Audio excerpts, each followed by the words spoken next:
정인이 사건 그래갖고 며칠 아주 포토를 달군 사건 내용 다 아시죠? 네네.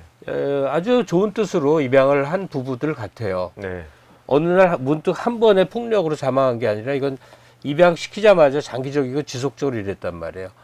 이런 일은 도대체 어떻게 접근해야 되는 겁니까?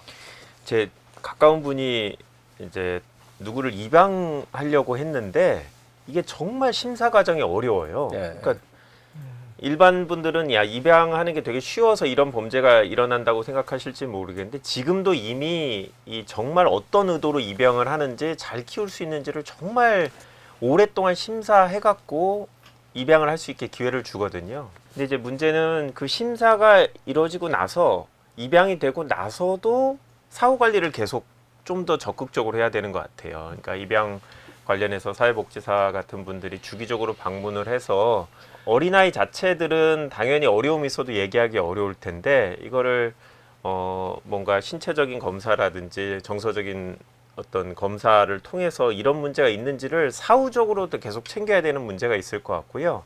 그리고 저는 개인적으로 형사 사건들의 경우 형량이 되게 높아야 된다라고 생각을 합니다. 네. 이런 문제 같은 경우에 지금 살인죄가 인정될 거냐, 고의가 있느냐, 맞아요. 아니면 상해치사냐, 뭐 이런 그러니까 실수로 있는데, 죽인 거냐, 그렇죠. 고의로 죽인 거냐. 사실을 살인죄로 인정되기가 되게 어려워요, 재판 과정에서. 왜냐하면 판사들이 기본적으로 형량을 높게 하는 거에 대해서 약간 부담을 느끼고 살인의 고의가 명확하지 않으면 대부분 치사, 뭐 상해치사든 폭행치사든 이런 식으로 인정하는 경우들이 많은데요.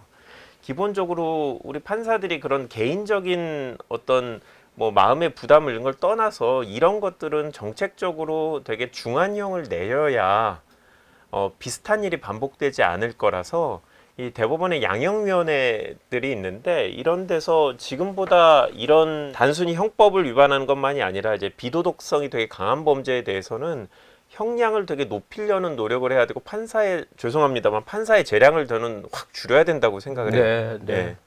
그러니까 사건은 언론을 통해서 보면 맨날 사건이 나는 것 같지만 실제로는 아주 드물게 일어나는 일이잖아요. 네. 저는 걱정되는 게 우리나라는 보다 입양이 활성화돼야 될 나라 아니에요. 네. 그러니까 이런 사건이 크게 불거지면 입양하는 건 정말 큰 문제구나 이렇게 생각할 수도 있고 무엇보다 비혼 가정 네.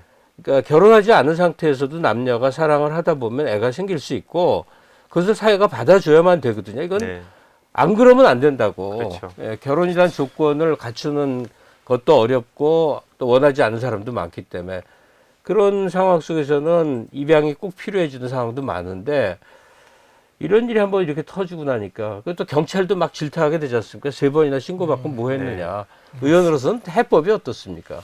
일단은 학대 신고를 뭉갠 경찰의 책임이 1차적으로 크다고 보고요. 2차적으로 이제 전반적인 입양 제도에 대한 재검토 그리고 아동에 대한 보호 관리가 매우 중요하고 세 번째는 사실 재판의 형량이 그러니까 아동학대 치사가 5년 이상의 징역까지 가능하잖아요. 그래서 무기징역까지도 가능한 것으로 알고 있는데 좀 이런 부분에 대해서 뭐 판사님들께서 좀 제대로 된 판결을 해주셨으면 뭐 사실상 이 말이 부모지 이게 부모가 아닌 정말 어떻게 보면 전속살인 아닌가 이 정도면 그렇기 때문에 말이 아동학대 치사지 전 전속살인에 준해서 좀 판결해 주셨으면 좋겠다는 생각을 하고 있습니다.